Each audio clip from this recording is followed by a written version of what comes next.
Host TV. With me is Wayne, my Texan buddy in Dallas. Always good to have Wayne around on Wednesday night. I know he had a little issue with the family last week. I hope everybody's doing better, Wayne. Yeah, my wife threatened to leave me. Well, so I mean, I'm thinking that's not unusual, right? Uh, Every week, at least once or twice a week. yeah, that's pretty normal. So yeah, good to have Wayne back. Good to everybody back as normal on a Wednesday night. Yeah, I should mention before we talk to Keith, who was in Houston and he's now in Albuquerque. We've had Keith on before. We'll get Keith in just a minute, but very briefly first, we want to talk about Drinkware Design, our sponsor that does the great mugs and engraved gifts and that sort of thing. Our friend down in Plano. Yeah, very nice. See, he's got one right there. I don't have one, but hey, I'm not mad. They cost money, Lee. You know you got no money. That's true. No, that's actually share the love, Wayne. Share the love. That's why I don't have anything. I will if he shares the money. No, you're absolutely right.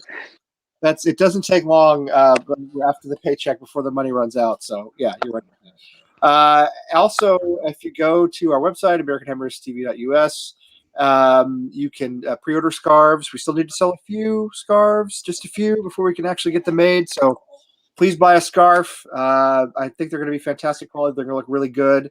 So you can get that from our website. Or you can also go to our website, and there should be a link still to our bonfire campaign with t-shirts and hoodies and all sorts of things like that. Really high quality stuff, by the way. Really nice stuff. So there's a bonfire link on the website, or you can go to bonfire.com/ I think it's AHTV-2. Or if you look for us there, you should be able to find us. So anyway, lots of ways you can help us make a little money to improve the quality of our presentations. If you make enough money, maybe we'll improve the quality so much that I won't do these anymore. That's the best way to improve the quality. We're not asking for much, are we? Somebody else. But for now, since I get paid nothing, I'm doing it for fun. Anyway, yeah. So Keith is here. Keith, who was one of the founders of the Bayou Ironworks in Houston. We don't pronounce the H, of course. And now you're in Albuquerque. Is that right? Yes, sir. Yeah, I made the move up here in March. So I like to think I left Houston in a better place than I found it, so to speak. But those guys have got that going on very well. So I had to come and find some pastures new, as they say. Well, how's the Bayou group going? How many people are they getting every week? Do you keep in touch with them? Absolutely. In fact, I'll actually be there on Saturday afternoon, and of course, my timing sucks because I didn't go down. Yeah. In a game week, but no, they're doing great, and absolutely, always want to give a big shout out to Chris and Ryan, obviously, for their stewardship of that group, and from that perspective, I think they're getting around, averaging 15 to 25 a week. They've definitely found a new bunch of people, and I'll just say this too. Obviously, I moved out of state. We had 4 other people in 1 year move out of state. California, Washington, New Mexico, and is it the water? I don't know what it is. I don't know what it is, Wayne. But it was just life circumstances, right? So from that standpoint, that was the core of the group. But no, absolutely, Chris. Absolutely, you guys know that they continue to get a crowd every week, and that's a hard draw in Houston. I know last time I was on, talking with you guys about it is a tough draw. We haven't had the luck that you had in Dallas, Wayne. It's nothing to do with luck. It's got everything to do with the fact that we've got a nice pub that gives us free large drinks. Well, you got your own. That said too, Bayou, that's their first season. Where they had one season in Nick's Place in Houston, which is a fantastic bar and has hosted many other folks, from across the country. including some of your own Dallas folks, Wayne. Yep. And we do like to put that badge up on the flag too. So from that standpoint, they're doing all right. They're going to continue to grow and grow. It's a low supported space. They've got a totally committed bar. They're going to be great. And in And fact, the bar is do they share the bar? I can't remember. Do they share it or do they have their own place? no. Back in the day, they had to, or we had to share it with some gooners. Mm. Oh, God help us. That's unfortunate. Yeah, right. But no, I orchestrated the move. We moved to a new place. It's a solely West Ham bar. Flags everywhere. Dallas Hammers scarf, I think, up there. Some of the stickers up there as well. So yeah, it's totally West Ham. The end. Excellent. That's the way it should be. That's when it's best, is when we have our own place. So that's great. So Houston's still going strong. That's good to know. And you have moved to the Wild West, to the desert, to Albuquerque, right? Yes, sir. The high desert. Did you hear the reason why you moved to Albuquerque, Lee? No, how long were you in Houston for, Keith? Is it like 8 years? About 8.5 years. 8.5 years. It took him that long to learn how to spell Houston. When he finally learned, he had to go somewhere else that would be a little bit easier.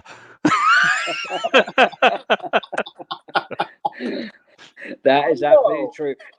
Yeah, I don't know.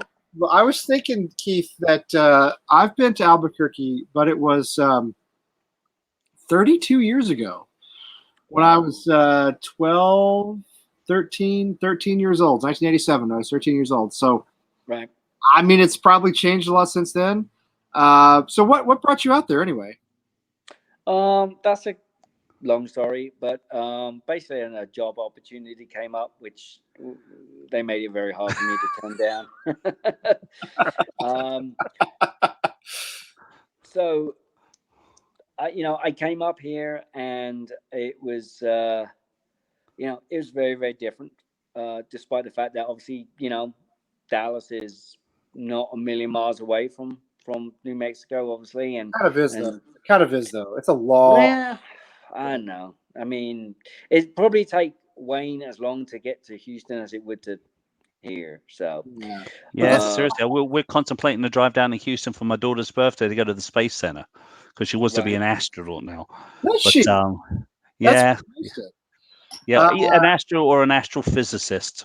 So I said, be the physicist, is you get much better money. Yeah, do that. That sounds less dangerous too. Yeah, but so Albuquerque, is it 5 hours in from Dallas, something like that? It's 5 hours to Houston, so more or less. Well, yeah, I mean, maybe if you fly. I was going to say, seriously. No, it's got to be. It's just 5 hours once you hit the Houston suburbs to get into the middle of Houston. Yeah, no. Worst traffic I've ever seen in my life. Albuquerque's got to be further than that, because El Paso's like 8 hours away, I think. Yeah, it's from Dallas. Albuquerque's got to be like 10, 12 hours, surely. Yeah, no, it is a trek, and with all that said, I mean, obviously with Albuquerque being kind of in the north center of the state, it's it's a while. So I mean, I'm 6 hours away from Dallas. I'm 6 hours away from Denver. I'm Denver, 6 to 7 away from Dallas. Obviously, El Paso is, I think, about 95 minutes, 2 hours or whatever. But nonetheless, there had been a West Ham group here. And that said, I don't know what happened to the gentleman who ran it before. I was told that he got busy with life and just moved on, because obviously there was no no connection as from there. But the thing is, I just wanted to start anew, and so if he's out there, come on back. Seriously, right? I need some more people. Right. Yeah, so I was going to ask you about that. So you said, I think you mentioned at some point when we were talking about this episode, that you started a new group there, and you've got a group in Albuquerque now. Is that right? Yeah, so we started or I started the Albuquerque Ironworks, obviously mirroring, other Right. Ironworks groups in name. We have 4 people now, Good. and the biggest thing was for the last 6 months was finding obviously location. This is something that every group in the country deals with when they start. Whether it's 2 guys in their basement, whether Yep. it's a guy bringing on his best friend or his wife or whatever, it doesn't matter. Everybody has to start somewhere because you're not going to kind of walk into a place and say, hey, I got 20 people outside and we want to watch this game, right? Right. So, and that's especially more important in a small town like Albuquerque, particularly a small town where there's not a huge amount of a dedicated sports history, if that makes sense. So No, it does makes a lot of sense. I mean, it's got to be a struggle up there. well, it is. But that said, we've had some luck this season in terms of timing. And to your point, Lee, you know, it it's been interesting because in the in the kind of semi-professional world or professional world of the leagues below the MLS, which are professional, of course. Yes. Right. But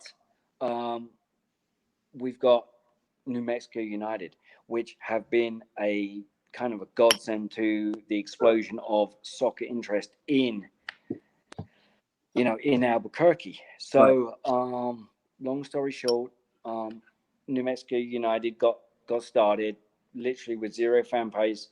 Those guys have been absolutely amazing in how they've registered interest. They've got local corporate interest. They've got out-of-state corporate interest. They're getting 15,000 folks every single home game. Every home game is sold out.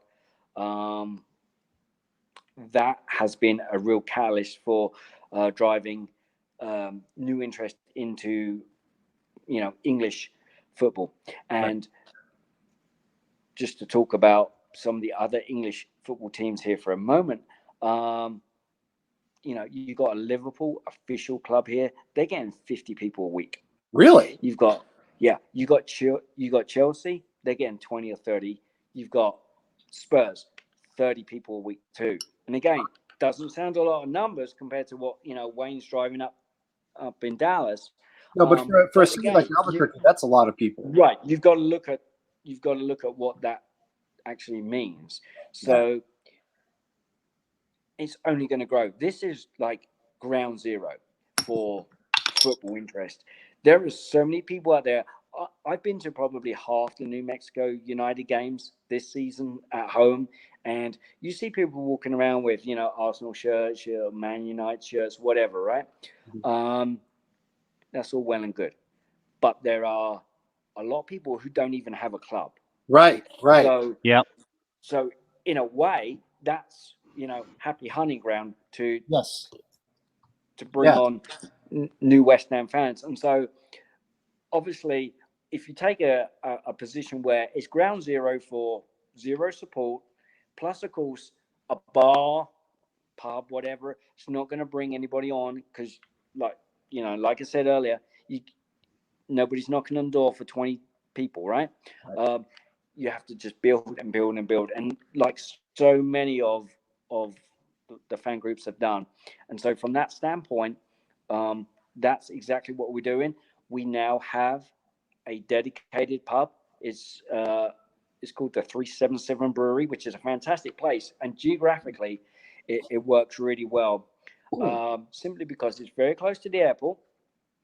So if you have folks coming in and out of town, they're easy to drop into there.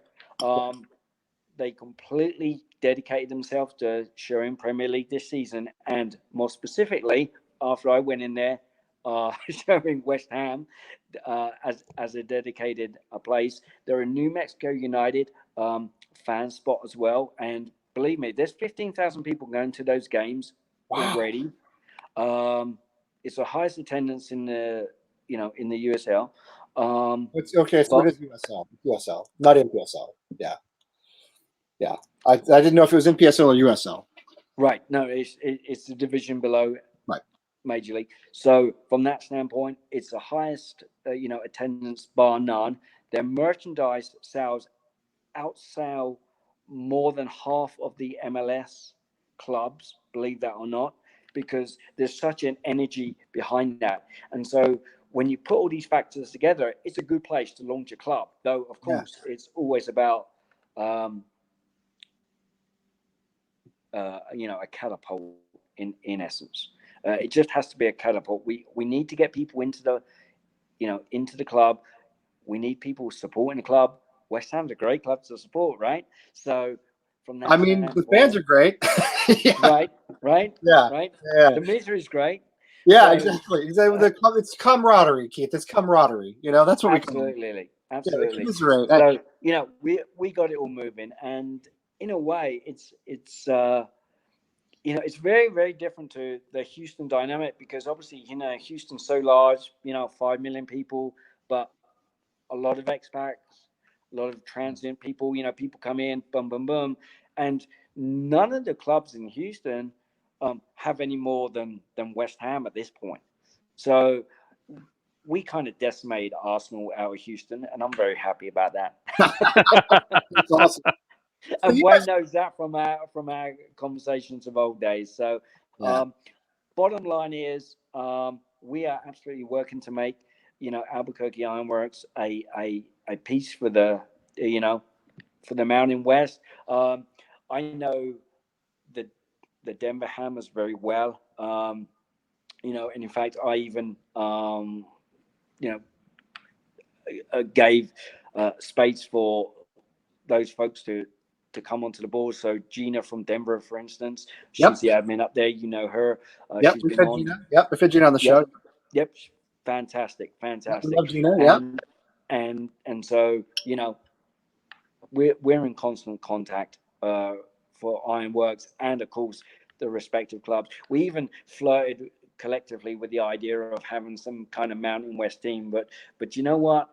We like our own space. So we're all going to do our own. The bar is just our own thing. Just West Ham. The bar, you're not sharing the bar with anybody else. Nope, not for now. That's awesome. And I told the owner I would not like it very much, but of course they've got to make a living too. And bear in mind as well, guys, is on Mountain Time, it's 8 a.m. It's a harder sell, right? Yeah, definitely, definitely. So 9 o'clock's a hard sell. He's opening up at 8 a.m. for you then. I mean, it sounds that way anyway. I'm sorry, Lee, what was that? Oh, hey, so he's willing to open at 8 a.m. and let you guys come in and watch live. Yeah, because they want to get into the game. They've seen the power of other breweries and pubs in Albuquerque and seen the custom that's brought them. So there is a bar which the Liverpool fans go to, which I mentioned. They're getting 30 or 40 every week, sometimes a little higher. It's making them money. Yeah. They want to do some of the same. But here's the difference between Albuquerque and so many different other cities across the U.S., including Houston and Dallas and, wherever else you want to meet. New Mexico has some quite distinct alcohol laws. And so it's very, very difficult in Albuquerque to actually open up a brand new bar. So if us three decided that we wanted to go and open a bar, next week, it's not going to happen. Which is why New Mexico is absolutely populated with breweries. And so from that standpoint, you've got to kind of like the brewery and the beer that you're going to go and watch the game in, because otherwise you're not going to go, right? Yeah. So that has a very, very kind of negative effect as well, which is why so many of these groups have not gained the traction that to be honest with, respectively, they should have. I mean, Albuquerque is a small city. It's best part 600,000 people. And we're only still talking about 300 to 400 or 500 people collectively, who are active in the respective. But you've got the Premier League groups. As you said, you've got 15,000 people going to every New Mexico United game. Yeah. I mean, are you putting West Ham out there, or is it just word of mouth? Are you sort of like campaigning for, come, be part of the come question? What he wants to know is, did you strap on the sandwich board with your little Y fronts? I haven't done that yet, Wayne. Well, yeah. Okay, thank God for that. Whatever works. Yeah, whatever works. Exactly. I mean, I don't know.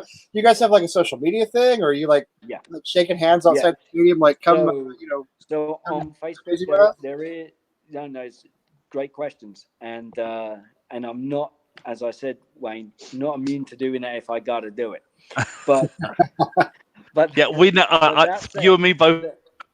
But that said, no, there is a good sized Facebook group, Soccer Fans of Albuquerque, over 1,100 members.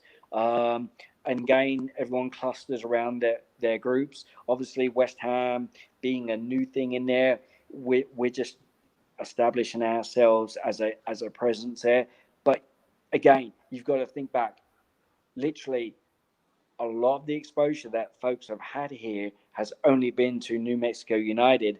Right. So a lot of people just go in, starting to gain that traction. I mean, it is ground zero from that. So, that's nice, but there is social media presence for all of the groups, obviously including ours. And in fact, literally in the last 2 weeks, we've had more traction on our Facebook site than ever before. So, it's difficult. My primary goal was to find ourselves a sympathetic place to watch, because you build it, they will come.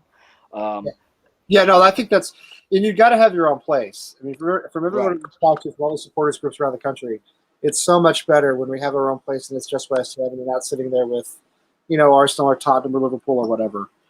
Right, and I mean, and we would have done that as needed, and I did do that for a minute, but truth be told, I wanted my own place, and I just kept on going until I found one, and now we have one. We can build on that. So that's going to be our goal. But of course, like everything, Rome wasn't built in a day, right?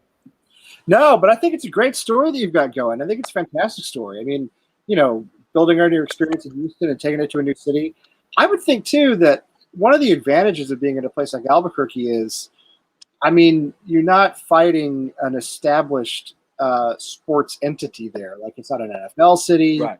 It's not even a big college football city. I don't know where the University of New Mexico is, but that program is not all that big. Doesn't draw that many fans. I mean, it's like a fresh palette. You know what I mean? It's like a brand new place to start something. And I think maybe that's one of the reasons why New Mexico United has done so well, because there was nothing else there. So right. Well, it's almost like the similar situation to Seattle when when the Supersonics left Seattle and they left them without anybody, and the Sounders jumped in there and all of a sudden started getting 30,000-40,000 a matches. Yeah. So I mean, it's great that you're getting that many people to New Mexico's team. And I'm sure. I mean, are you walking around like the stadium when you go into the New Mexico matches, like in your West Ham clubber, or? Well, I mean, to answer your question directly, no, I'm not, because most times I go there for work. But by the same token, there is always a West Ham presence, because I like to look at this in the same way as St. Louis, right? So if we talk about St. Louis and Brawley, who's done a great job up there, and credit to him this week for his NBC efforts, right? Oh, that was brilliant. That was great. I know, right? Great job by both those guys. Yeah, fantastic. Yeah, I know. And Albuquerque and St. Louis in many ways share, a similar theme, in the sense that in St. Louis, they all watch at a shared pub, the Amsterdam. We have our own pub, but population, demographic wise, we're all quite similar. So from that standpoint, it's about, generating that interest. I mean, to your point, Wayne, I'm not going to go around with the sandwich board, right? No, of course not. But conversely, there's many ways to generate interest. And I will actually give a shout out to some of the other groups in Albuquerque, just simply because it is such a small kind of football city, in the sense that the other groups like the Tottenham group, the Liverpool group, they actually want to see an active West Ham group. Oh, I'm sure. Because Yeah. because obviously it's rivalry, it's competition. Everyone's having a go, right? So from that standpoint, it kind of gets boring being in a vacuum, right? If you're 60, 50 fans of Liverpool and you gather every week to watch the game, that's great. You win every week, of course, right? Right. It kind of gets old. Well, there's no you want to see banter. Or at least rivalry. You until they get to the end of the season, right? Yeah. Well, come on. So Gary's on. We have, of course, two Garys who are involved with the channel. This is Gary in New Mexico, not the one who tells all the stories from the old days, but he's down in Clovis. Have you met him? Do you know him? It's probably a really long way from where you are, but were you aware that another New Mexico West Ham supporter out there? Well, I'm happy to hear about any West Ham sport anywhere in the country. I don't care if it's New York or Chicago or Seattle, let alone New Mexico. To your point about Clovis, Lee, Clovis is a long way from here. New Mexico is geographically a big state, so from that standpoint, it's about 4 hours away from here. So I'm not saying that he couldn't come up here or we couldn't go down there, but it's not a day trip though. There's traction, right? We'll take it. It's not a day trip. That's like an overnight. That's like a weekend if you're going to do that. Right. Yeah, that's like when I went to Dallas and visited with the Dallas Hammers and again, Wayne, you remember our meeting, and that was fantastic. And no different to me driving from Houston to San Antonio, which is 3.5 hours. So yeah, it's a trek. It's a trek. It's not the sort of thing that you can do like on a weekly basis, unless you've got a private jet or a helicopter you can fly up. Really, you guys aren't in England anymore. I mean, the distances are pretty significant out in that part of the country. It's pretty big. A lot of people in this part of the country don't know what it's like out there either. They think everything here is pretty close together, so they think they can just sort of. Years ago when I was in high school, I worked at Six Flags Over Texas, a big amusement park, and I used to direct traffic in the parking lot, and I'd have people come up to me and they'd say like, "Oh, how do I get to Houston or how do I get to San Antonio?" And I'd say, "Well, I mean, like, what are you going to do there? Oh, we're going to have dinner there and come back tonight." No. No, you're not. You're not. It takes, because San Antonio's like, I don't know, 5-6 hours away. It's a long distance. So people don't always understand that it's a major commitment to go do something like that. So, yeah. Well, now Gabe says he did Austin to Houston, and Austin to Dallas both entries. Yeah, you can do those. I used to do Austin to Dallas. Yeah, but Gabe's a lunatic. He's a young kid, and he's a lunatic. It's like he doesn't know any better. You can't do that. You got to go. You got to relax. You got to have a few beers. You got to chill out a little bit. It's my dad have some fish and chips. My dad did Dallas to Austin for years. Every Monday, he did Dallas to Austin once a week for a long time. So you can do that. That's like 3 hours. You can do it, but it's not great. It's not. It's higher. It's exhausting. And the problem with Austin to Houston is that you end up in Houston. So I don't really.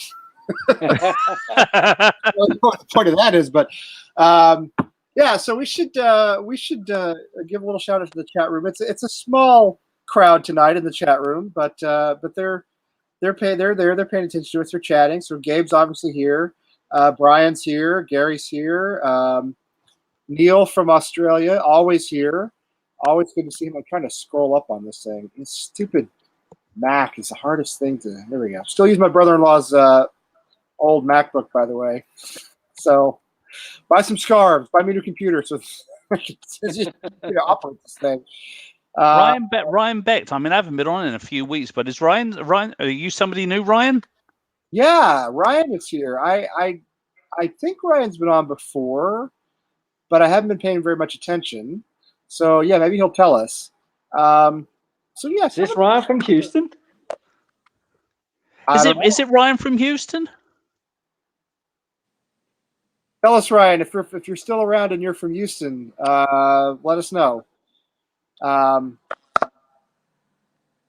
Guess who's just popped in? Yeah, here we go. Chris. Oh, here's Chris. Yeah. Chris says, yeah, he is. He is. Chris Page. Yeah, it's There- Chris, there Chris we and go. Ryan from Oh. the Houston Bayou. There you go. And now Wally's here. I was worried about Wally, but here he is. All right, good. I don't know. I think Ryan seems to have maybe dropped off, so hopefully he'll come back. And I have to apologize to Wally on behalf of Adam from the West Ham is Why We Drink podcast, because we were trying to think who it was that asked about Pellegrini's Claret and Blue Army. And after we'd finished recording and packed up all of the stuff, I went, bloody hell, it was Wally. So sorry, Wally, we didn't give you a shout out on the podcast. We'll make it up to you, mate. Well, hopefully Chris and Ryan heard the good things I said about them at the start of the broadcast, and I'll be glad to repeat it again. Though some things I'll repeat, will only be to them. Don't listen, Chris. Don't listen to. He was talking about you and Ryan doing that sumo wrestler thing. Plenty of grease. Yeah. Good God. What happens in you? So the bottom line is, guys, Albuquerque Ironworks is, we've literally, to coin our metaphors here, we've absolutely, found our spot. We've got buy-in. People are starting to get interested. We're going to keep working that to obviously see where we can go. Of course, knowing my luck, what'll happen is it'll be 3 weeks and they'll be like, this Premier League shit ain't working, and we're gone. No, it won't happen. No. Well, we started at Swiggins with just there was I think there was 4 of us when we started at Swigs, right? And before that we didn't even have a bar that was shared with anyone. We gate crashed everybody else's bar, which was fun. It's like a disease. You can't get rid of it. It's a terminal disease supporting West Ham. You can't get rid of it once you catch it. You just have to live with it. It's so, they're not going to run off on you. It's kind of like syphilis, but it's not. Syphilis is not quite as painful as being a West Ham supporter. Right, exactly. And syphilis is also more fun to get. Yes. In the first place, right? Probably, yeah. I don't know. Some people tell me. Well, anyway, we'll do or die by it. We'll do or die by it. But Lee, I do appreciate you, giving us a shout out tonight. Again, starting from the ground up, it's it's a tough thing as we all know, and we'll make it work or die trying. Are you dedicated to it? And you know what? Again, I mean, you'll find the right people, because it takes the right people to support West Ham. Not just anybody can do it, but you'll find the right people to do it. That's what makes it worth it to me, is when you meet the right people. So it's good news about Albuquerque. So we're about halfway through. Wayne, do you want to do Hammers polls? Yeah, let's throw them up. I've got them up. Let's pop Things this have up actually right been here. going well with the club. We've won 3 in a row. So let's talk about some West Ham stuff and maybe not complain for once, if that's possible. That would be nice, right? Yeah, that would be nice. That would be very nice. Here we go. So let's throw up the old Hammers poll here. There we go. So I guess we're going to start off with the first one, Keith. And I know that you've got opinions about stuff like this, so I figured it'd be a good thing for us to do.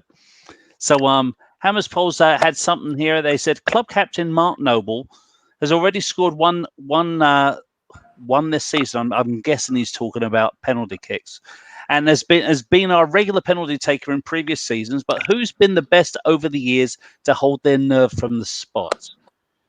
Now, you and I both have seen a few of them. So who would you say is, if between the choice of these 3, Ray Stewart, Julian Dix, or Mark Noble?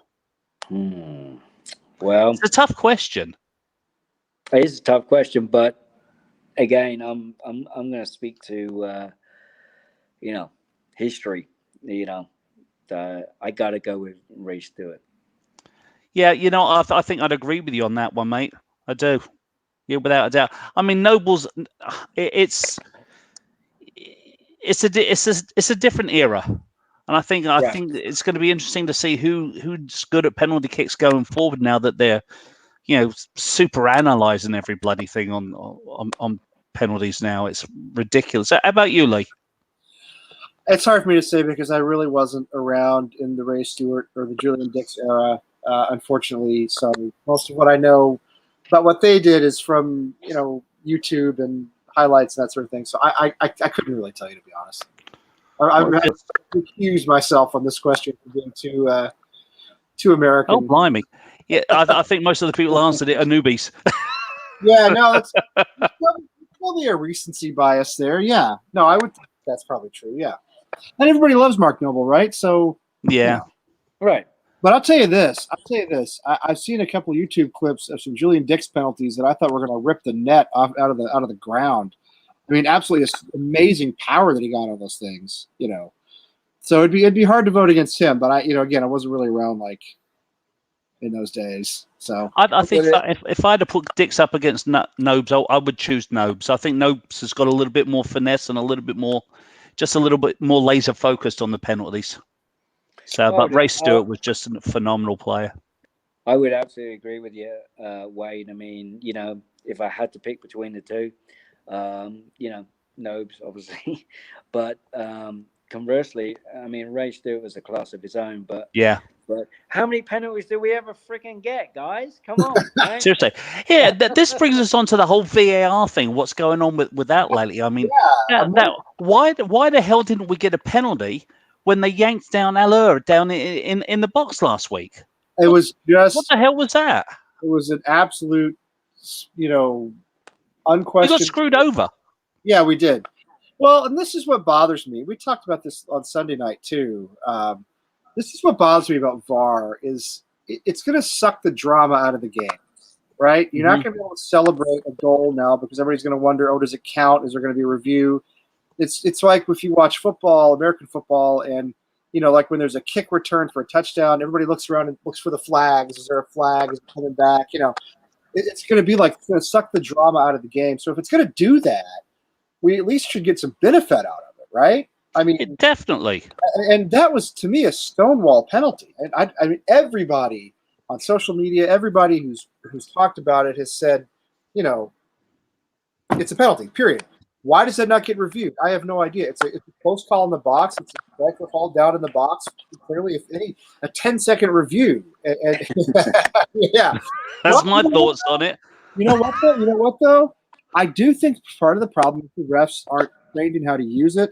They don't know when to use it or when to look for it. I don't know. What do you think about that, Keith? I am not a fan of VAR, and I never have been, even from its conception.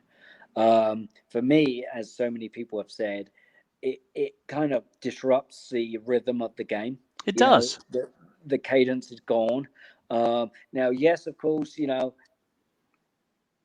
every game, right? Every game that every team plays, there's going to be wrong calls, right? Of course. That's fine. And that's unless your name's Tottenham. Well, right. Unless you're Harry Kane, who was forced to watch his own dive in his press conference after the match. Right. No, he really avoided answering that, didn't he? But he doesn't. I've really had a thought. No, he really has checked that yet. That's how he is. He's not any smarter than that, I think. Anyway. Are you saying, Lee, you wouldn't invite him on here? Is that what you're saying? I'm saying, Harry. And if we're just going to flog him with a wet noodle or something. That's intelligent as Harry Kane ever sounds. Dave Walker's impression of him went around Twitter last season. Oh, that was brilliant. That was just so spot on. Anyway, I'm sorry, Keith. What were you were talking about VAR? Go ahead. Well, I mean, for me, VAR is it's disruption, right? The natural cadence of the game is what it is, and of course, you're always going to get opinions against you. You're always going to get opinions for you, and some of those games are going to rank higher in importance than others. And yes, of course, there's always a technical decision. I just don't like it, and honestly, I don't think players like it based on. No, I don't think they do either. What you're seeing, and maybe that's just because it's so new and everybody's adjusting. But I just don't overall think in the long term or even the medium term, to be quite honest with you guys, it's going to be it's going to be popular. Now, with that said, does that mean it's going away? No, I don't see it going away. I mean, I think they'll have to adjust it. And I've got to say, even in the pub, it's like, when we're even chanting VAR, VAR, VAR, because it's like you got to do something to take up that time, haven't you? It's like because otherwise the worst thing for me about it is what you said about the cadence of the game. Is like when you score a goal, you want to take a quick look at the ref. He hasn't done anything. Yeah, you want to like jump up like a lunatic, throw your beer everywhere, and you want to have a laugh with it. Now it's like he scores a goal, and the first thing you do is you go, yeah, and you have to wait for 15 seconds for him to bloody review it, and then he goes like makes a box or he waves it on or gives you the finger or whatever. So it's like, and it sucks the living daylights out of the game. Right. It does, and it's done that in other sports too. I think the problem with football is it doesn't stop. I mean, yes, for a goal it does, but when you have a situation where a ref goes back and reviews, oh, was this a penalty? I mean, play continues in the meantime. You know what I mean? So you have to like reverse time to get back to where you were. I see. I don't like that side of it, and that's something I think. If you look at the NFL, I mean, the NFL has used technology in the games for years, right? Well, they don't go back and they don't put a play under a microscope and have 5 guys sitting in a television studio looking for something to pull. They don't. They really don't. I mean, they give each coach a couple of instances to question something, and I think that's the way that it could possibly go.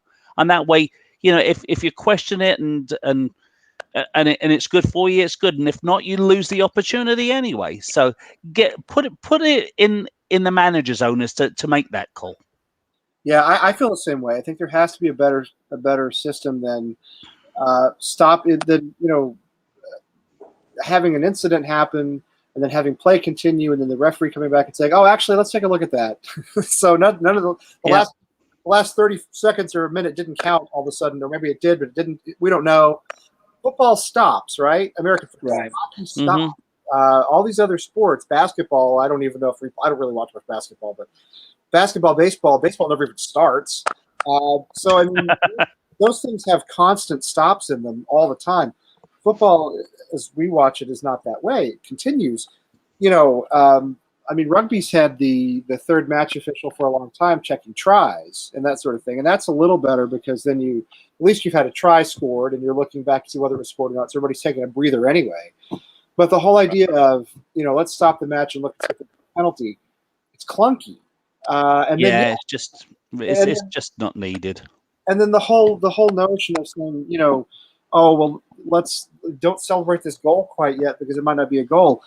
On the other hand, it's already saved us 2 points because I think we would have lost to Brighton if Brighton hadn't had a goal disallowed through VAR. So I mean, it could help us in the table. Yeah, but in that Man City match though, if we hadn't had something that went against us, towards the middle of the first half, it might have changed the whole cadence of the game anyway. It might have. I mean, I think it swings and roundabouts. I really do. I just don't bloody well like it. I think that the deal is if you give a blind man the keys to a Porsche, he's going to crash the fucking thing, isn't he? Right? The referees don't. And the refs are blind men driving a fucking Porsche. Exactly. They're going to crash it. It's brutal. They don't know how to use it. They don't know when to use it. And we saw in Champions League last season when Tottenham scored with Llorente, I think it was scored with his hand against Manchester City in a goal that was obviously very important in that match because I think it was like a 4-3 final or something like that.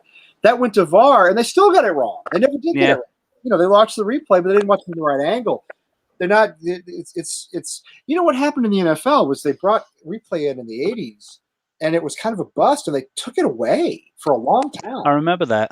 And they replayed it and brought it back. And I still think there are too many replays in the NFL now and in college ball as well.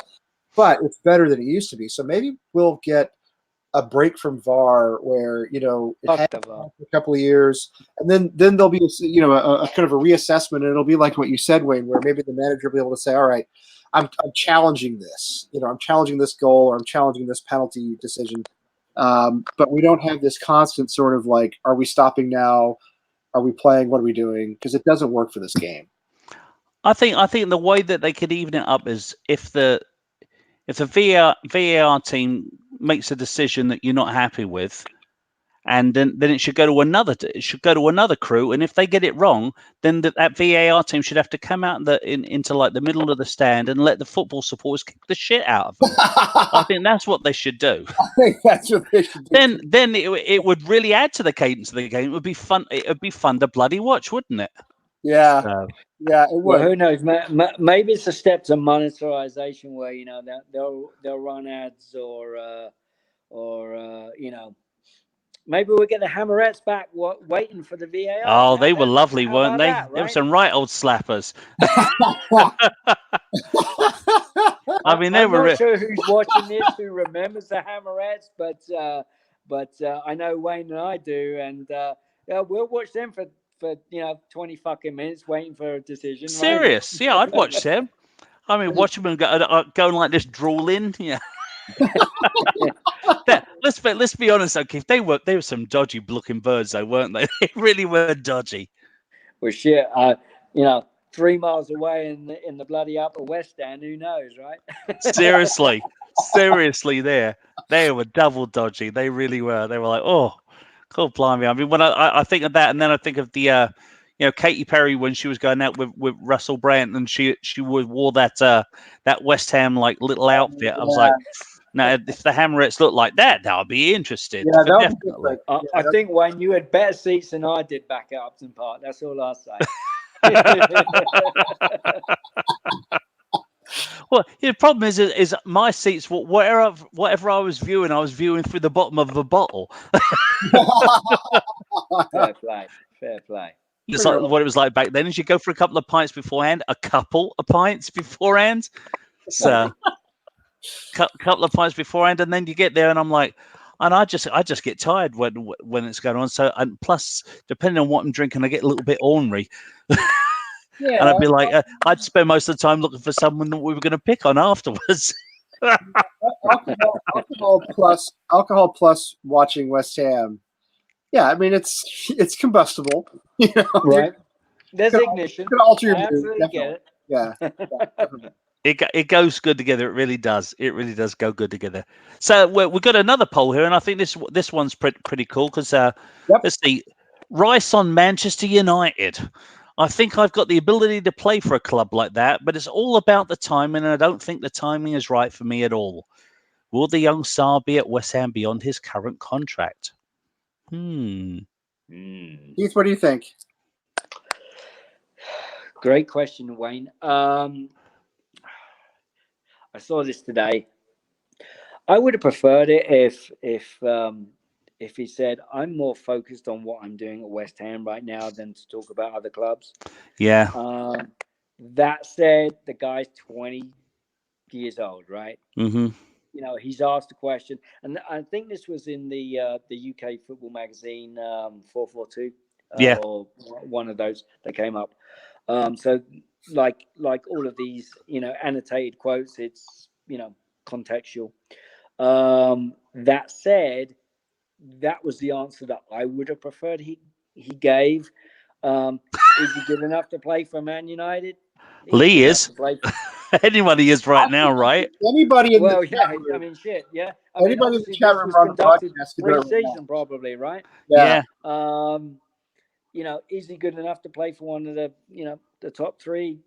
Arguably he is. He's got a lot to learn. The thing is with a club like ours, we're going to take these talents and these very young talents, especially, and put them on pedestals. He's got a lot to learn. I mean, think back to his play in some of the England games he was called out for. He was caught out very, very badly. Yeah. And again, I'm not blaming the guy. He's young. He's inexperienced. Really? He's young. I mean, does he have a certain maturity around him? I think he does now, and that will grow as he gets older. Is he going to retire at West Ham? No, of course he's not. No. Wouldn't it be nicer if he did? Wouldn't it be nice if for once we got a young star that just turned around and said, you know what? Yeah, I could go make the money here, there, and everywhere, but I'm making a decent enough living here, and it would be nice if for once we could hang on to one of our young bloods that plays really well, and they would turn into the Bobby Moore of our era, Right. the new Bobby Right. Moore. It would that would be just so wonderful. And to the point, raised in the actual poll itself, is he going to be at us beyond his current contract? Yeah. Well, I mean, that depends on how we do, right? I mean, Yeah. Yeah, it does. if we get relegated, then the shit, no, of course he ain't, right? Right. So, little bit of a misnomer there, but by the same token, it's a wait and see game. Do I expect to hold on to him in the short to medium term? Probably not, to be honest with you. Especially with the way the game's going, and of course he brings a lot of advantages in so many respects to other clubs because that's homegrown contingent. Yeah. It makes him a little bit more a viable option, doesn't it? It really does. I had Right. no problem at all with what he said because I think he was honest. He didn't say, I want to play for Manchester United. He didn't say West Ham is a stepping stone for me. He said, I think I could play for a top six, or may not be top six this season, but generally a top six club. I think he probably could. I think he said something along the lines of, I don't think the timing is right. Well, he is playing for a top six club right now. Very close. If he wants to play for a mid-table club, he should leave and go play for Manchester United. That's right. Or Fair Chelsea. point, Very close. And I was just going to bring up, what Neil says here. He talked about how the timing's not right for him. I think that's a fair thing to say. But he also said something along the lines of, I would love to maybe be a West Ham legend someday. Yeah. I like that a lot. In fact, here it is right here. I think that's a great thing to say. Listen, I mean, it's refreshing that a young athlete like that comes out and takes a sensitive subject and is, I think, just 100% honest about it. It would be nice for him to say, I'm only focused on what I'm doing at West Ham. But of course he's going to get his head turned by other clubs. Of course he will. Anybody would. Any of us would if a rival to your company came along and said, I want to hire you for, a 50% raise, or want to double your salary. Well, yeah, of course you're going to look at it. It's a traditionally more successful rival. It's totally normal. See, somebody has to ask him the most important question, though, Lee. And it's the question that everybody's forgetting to ask him. The most important question is when he was on that boat and they woke him up from that nap and he went like that, what was he dreaming of? That's the most important question. I don't know, but it's so funny. Because he looked like the biggest spaz in the world when he did that. He looks like he's such a dork anyway. As long as it wasn't the R80, all right? Yeah, seriously. He's such a dorky guy, for a world-class athlete. He's a very sort of like goofy, skinny, dorky kid. Which is fun. He's got a good-looking girlfriend, though. Well, I don't doubt that. I mean, most of them do. But to answer the actual poll question, will he be here beyond his current contract? No, I don't think he will. Unfortunately, I would love it. Wayne, I'm like you. I would love for him to be a Bobby Moore, Billy Bonds, or a sort of Mark Noble with more quality, maybe, who is a one club player, or is a player who is a legend for us because he's around for 10 or 15 years. It just seems unlikely. Look, if it's not Manchester United, it's going to be Tottenham. If it's not Tottenham, it's going to be Chelsea. If it's not Chelsea, it's going to be Real Madrid. You know what I mean? It's going to be hard to hang on to him. That's all. And Lee, you make a great point because I think so many of us, and I hold myself up to this, this same kind of guilty standard, is that we absolutely want to believe that we find a gem, we find a diamond in the rough, they're there 25, 30 years later, 700 appearances, rock stars, right? Right. That ain't the game anymore, I mean, yeah. It just ain't. And from that standpoint, what can we expect from any of our best players? Heads will always be turned because there's always good money. Unfortunately, the noble days are gone. And it's not just West Ham; it's every club. I mean, right. Their days of Ryan Giggs are gone. The days of I don't know. I can't even think of another good example. But if you want to talk about somebody who played for, Alan Shearer, whatever. Right, Alan, right. That's a great example. Right. I mean, they're very few and far between, aren't they? Yeah, I mean they're not around anywhere anymore. Nobody hangs on to top players. I mean, in part because they move to other clubs in Europe. If they max out what they can do in England, they go somewhere else. They go to Italy. They go to Spain. I mean, it's or they go to the big money clubs. They go to PSG or one of those big ones. And yes, you can drink. Because I said PSG. Sorry, where did they go to? They go to. No, I think Lee meant that wonderful Chinese club that Marco went to. That epic club.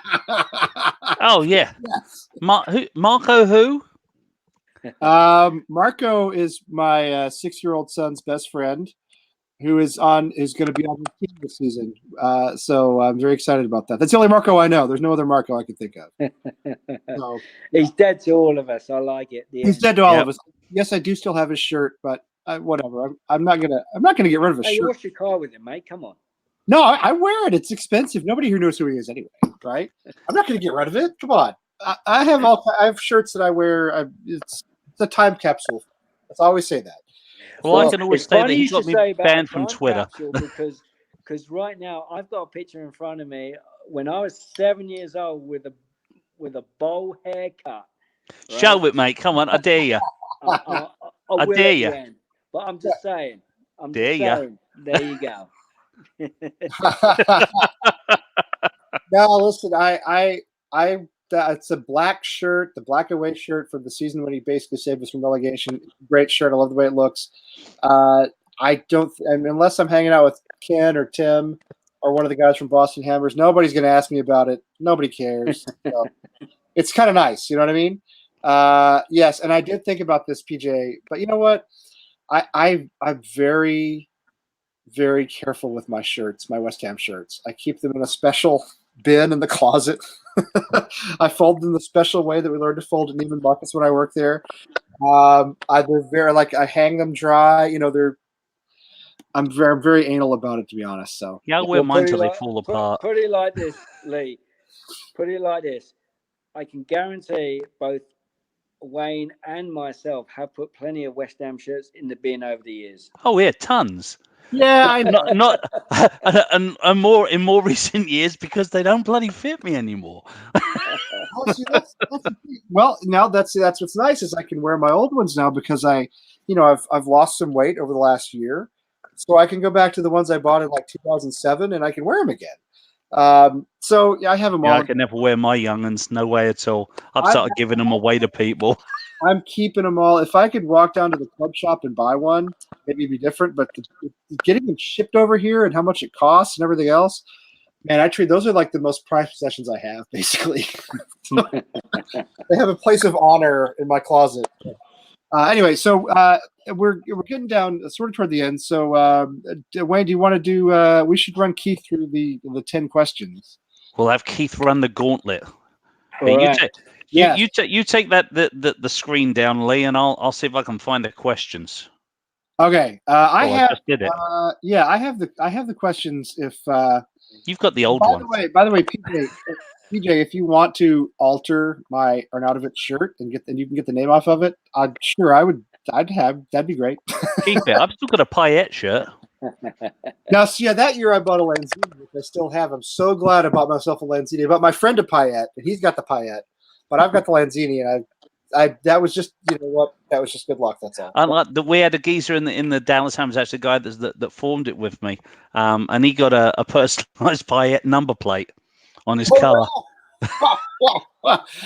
I'll tell you what, I saw a picture of one of the supporters groups the other day on social media, and there was a guy walking around in an Arnautovic shirt.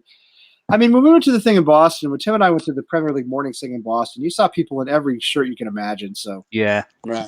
I mean, it's just the way it goes. All right. So I've got them up, mate. Okay, because you should ask, because if I do it, we're going to be here for another hour. Seriously, at least. Okay.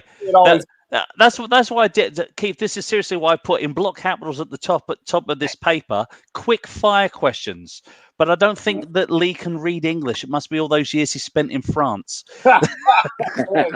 That's right. That's So here we go. We got 11 quick-fire questions, mate. All right. And I bet I know the answer that you're going to do to each one of these ones. I'm looking forward to the answer to one of them. Okay, All so right. first one, meat pie or apple pie? Meat pie. What kind? Steak and kidney. Yeah. Hot or cold? Hot. I like them cold. All that greasy fat that's congealed in them. Okay. Who is your favourite current West Ham player? Snotty. Yep, Nice. agree 100%. I love the man. Nice. I love him too. Yeah. I love the man. Who frustrates you the most in the current West Ham squad? A whole back line. Yeah. Yeah. Yeah. No. Yep. That's a good answer. I think our fullbacks in particular, but yeah. Yeah, it's a shambles considering we're supposed to have fixed it last year. Right. Yep. FA Cup or top 4 finish? FA Cup. Yep. What about West Ham do you love? Well, I'm not going to give you this bullshit family stuff, right? Nah. I just love the hope and despair that comes with every single game. Okay, then here you go. You could be the same answer. What about West Ham do you hate? Moving on. What's Oh the no! Hang on. Can I say Marco Boogers? I mean, can I do Oh, that? God, blimey, yeah. I wonder if whatever happened to him. I mean, I know he moved into a caravan, didn't he? Wait, I think he went mental and ended up somewhere in Belgium. I don't know. Yeah, that was a trip, wasn't it? I'd love to find out what happened to him. Wasn't he bloody awful? Wasn't it Repka? I was there. I was there for all of that. So anyway, moving on. Okie doke. Yeah, that would be a show in itself. Actually, some of the whack jobs that we've had playing for the team over the year. Cool, blimey. Actually, yeah, that needs to be a show. That needs to be a show. Of all That's the a really shit good that we idea. pull, you know, Yeah. whether it's Redknapp shit or whoever. But anyway, That's a I great. digress. Redknapp and his dodgy deals with that one agent. Every freaking deal was with that one friggin' agent. Okie doke. What sound? And I've changed this a bit, Lee. What sound All right. of West Ham makes you happy? What sound of West Yeah. Ham? Yeah. Or if you're at a match.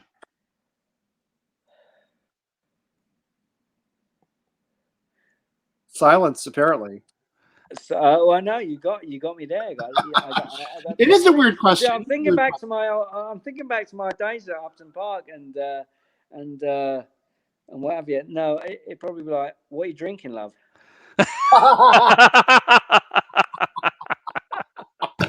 That's good. Yep. That's What you having? Yeah, I loved hearing that. What you having? Whatever's what that'll work. Oh man, that's tremendous. That'll work. That'll work. You thought I was going to say bubbles, didn't you? I mean, come on. No, that's why I'm asking, because I think most people would steer away from bubbles because they think that that's what most people would answer. No. So that's why. And if you'd have said bubbles, I would have said no. So give me something else. So where are we here? What is your favorite curse word, Keith? Yeah, you nearly said it right then. I just saw you nearly say it. Oh, It changes on a daily basis, and today it's nonce. Is it nonce today? Oh, Yeah, you know, I today. thought when you said it changes on a daily basis, I thought it might have been like a different word on, today than it might be, if I saw you next Tuesday. I might have used that a couple of times. You'd have to ask Chris Pacey in Houston. Okay. Speaking of that see you next Tuesday. What team do you love to beat? Well, we don't play them, do we? But obviously, there's only one true rival. I mean, and this is the thing. So many people get, hooked up on Spurs, and a true West Ham fan knows there's only one team that we have to beat. We got to beat. But as we ain't playing them on a regular basis, I do absolutely fucking love Arsenal and Man United. Yeah, Man U. I love skinning Man U. I love hearing their fans last cry day at now. Berlin, when we did that fucking coach, Oh, fantastic. Oh yes, that was fantastic. And then we did them on the pitch, obviously with Winston. yep. But I'm just saying, I mean, and this is where I will absolutely give a final shout out to my Houston compadres who I know are watching. We were there in Houston, and we saw, uh, that nice little win that we had Wasn't it fun? last season, and it was just good old stuff. Yeah, we've got a video on our on the Dallas Hammers YouTube page of me, Billy, and Phil jumping up and down singing. All good lads. Yeah, singing. We beat their team and smashed their coach. Doo dah, doo dah. We were so drunk after that match. I think we did about 6 or 7 shots. I don't know how I got home that day. Unbelievable. Maybe he didn't, mate. Maybe he didn't. Maybe I'm still there. Maybe it's all a dream. Maybe it's all a dream. Okay. Name a player, past or present day, that epitomizes West Ham United. Oh, God, that is a tough question. You might need to invite me back on for the next one for that. There's been so many, hasn't there? Yeah. I mean, obviously, people talk all day about Bonzo, and you can, of course. Why wouldn't you? Fuck. You got me now. It's a tough one, isn't it? It is a tough one because there's been so many. There's so many. There's so many players, past and present, who do. So, can I give you a couple? Is that all right? Without going obvious, all right. Without going obvious, how about Phil Parks from the past? Yeah, brilliant goalie. And today, a lot of people are gonna disagree with me. I'll get some shit on this, but I don't care because I think it's legit because he runs his fucking guts out every game, and that's Snodgrass. Yeah, I'd agree with you. I agree with that too. I said exactly the same thing. Yeah, I think I love the man. I mean, the Houston boys and girls will tell you, when he was on loan, I used to say we need Snoddy back. He runs his guts out. He's committed. That's it. And he's a good crack as well. And that's what you want, isn't it? I mean, yeah. Isn't that all we ask of our team? Yeah, that's it. As long as they give an effort. He's a classic West Ham player. He's maybe not the most talented or skilled player, but he puts out maximum effort all the time. Yeah, 100% committed to the club, and he's got a mouth on. And obviously, past is always a tough one. I mean, we could sit here, we could talk about, there's so many. Devonshire. I mean, the list goes on and on and on and on. But those are two people that I would think of as being, true Claret and Blue Hammer. Yep. Now the final question is a deep one. Right. When you wank, do you go overhand or underhand? No, just kidding. Ask my wife. The correct thing. It's funny you said ask the wife. It's because with the wife, that's all you get. It's like it's okay. No, seriously. Ask your wife is the correct. Yeah, you wouldn't have to ask her. Ask your Mrs. Wayne. Don't ask the Mrs. anything. Yeah, right. Now, if you could take a time, on my joke. Seriously, if you could take a time machine back to experience anything to do with West Ham's past, any event, any match, where would you go? Well, Booger's debut. I mean, I don't know. It was a good debut. Was it 5 minutes it took him to get thrown off? No. The day the Hammerettes come out. No. I would have loved. I would have loved to have been there at Wembley for that cup final. Which one? The 81? 1980. Yeah, 1980. Yeah. It was a special day. I told you, I nearly didn't go. I nearly didn't go. No, and you did tell me that, and then my mate called me up and he says, "Come on, you've got to go." And I'm like, Oh, all right then, because I thought we was going to get stomped on. Yeah. So, but yeah, somebody answered once, and I think it was a real deep answer, and they said they'd like to go back in time to the actual moment that Bubbles was first sung at a West Ham match, and know the proper answer. I agree. That was a good answer. Yeah, that was good. But I'd say 1980 is our most popular answer by far. Right? Yeah. Right. Yeah, we've had a few others. We've had the '66 World Cup, and we've had a few others, but I think 1980 is the most popular. Just the romance of it, and the last trophy we won. So yeah, there's that too. Now, if my friend Adam Frankel was watching, hang on a minute, Lee. Hang on a minute. You're forgetting the mighty Intertoto Cup. That's right, the Intertoto. Oh yeah, and 2 playoff trophies. The year we got screwed. Yes, yeah. Intertoto. What was it? 1999, I think. And yeah, Intertoto. What does that even mean? Where's that name? 1985, wasn't it? Oh, I thought fucking bollocks. Yeah, it was basically you just got screwed over because of a bunch of Liverpool supporters, and right. and so we're going to let you play this little tin pot cup. I thought Intertoto was in the 90s though. No, 85.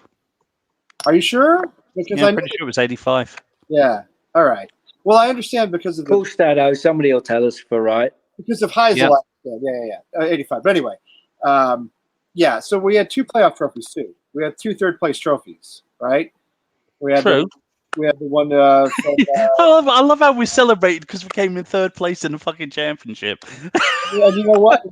We got a trophy for coming in 3rd, lads. Way.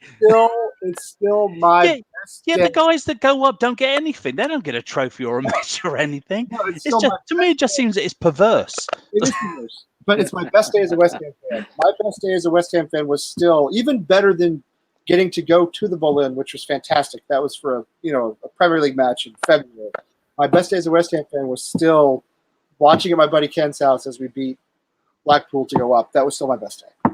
So, and I haven't been around as long as you have, but yes, that 3rd place trophy, very meaningful, very meaningful to me. Take it where you can get it, Lee. Take it where you can get it. That's what I'm saying. That's you got to. Janis Joplin used to sing, "You got to get it while you can." You know what I mean? That's my philosophy. But here's the thing, and I'm sure I know Wayne can relate to this. I'm sure other guests that you've had on can relate to this too. If they spend a lot of time, over the years at Upton Park or whatever. It's like back in the day, when you're walking back from the ground, win, lose, or draw, as they say, it didn't feel like a moment that you would ever kind of revisit. It was just it happened and that was it, and you were going home. Yeah. And you were either happy or you were sad. So it's kind of it's kind of difficult for me to kind of think back about the amount of times I walked up the street in the pissing down rain back to the tube station. Yeah. But so from that standpoint, best moments is hard. But from an American angle, I would absolutely say that one of the best moments I had was when, and I hope my Houston folks are on for this. When we moved location in Houston, and we found a new spot, and we got a bunch. It almost happened in 2-3 weeks.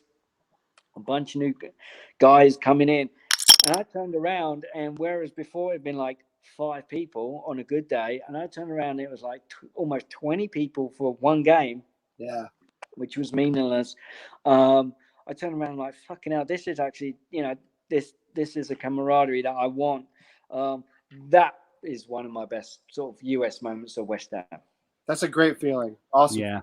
Yeah, that's a great feeling. Yeah, that's cool. It's true. All right, well, Keith, listen, I really appreciate you coming on. Wayne and I appreciate you coming on. Always good to have you. Continued success in the high desert in Albuquerque.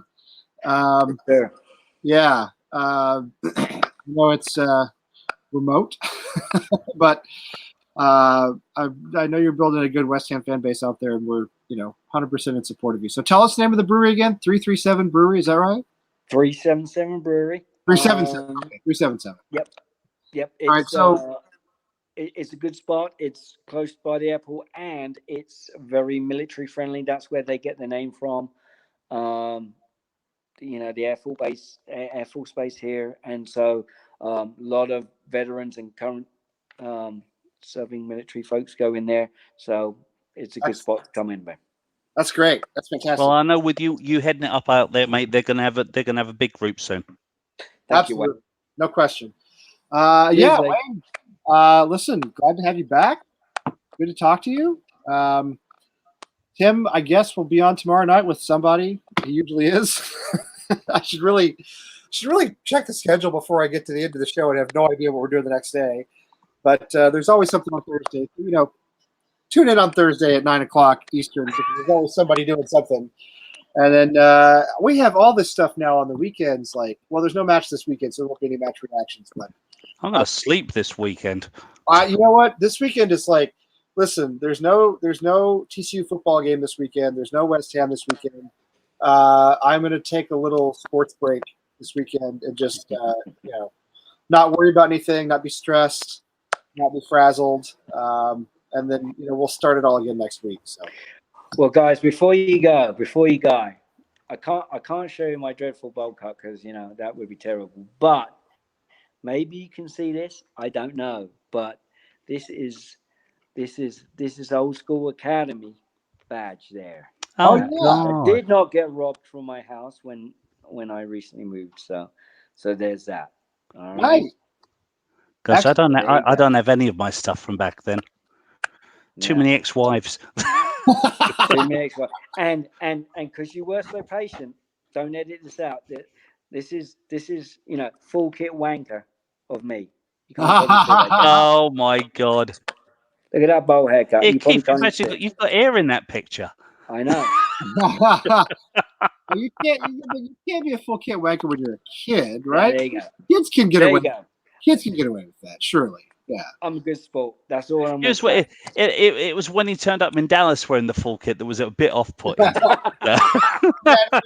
I had a ball under my arm as well, mate. Come on. know. You were What do you prepared. think Phil had to kick There was the around same with one you in from the when he was park? 7. The same one from when he was 7. That was the real problem. Yeah. Yeah, it was the same kit. It was the same kit. Exactly. Yeah. It was like a pair Hey, of I wasn't that fucking Spurs wanker that we saw on away days, was it? Come on. Oh gosh, no! Cool, blimey! Cool, no!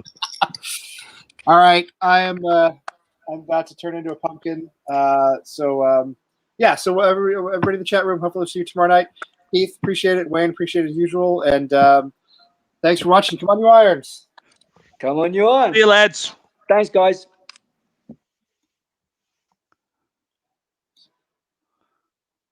I think that went pretty good.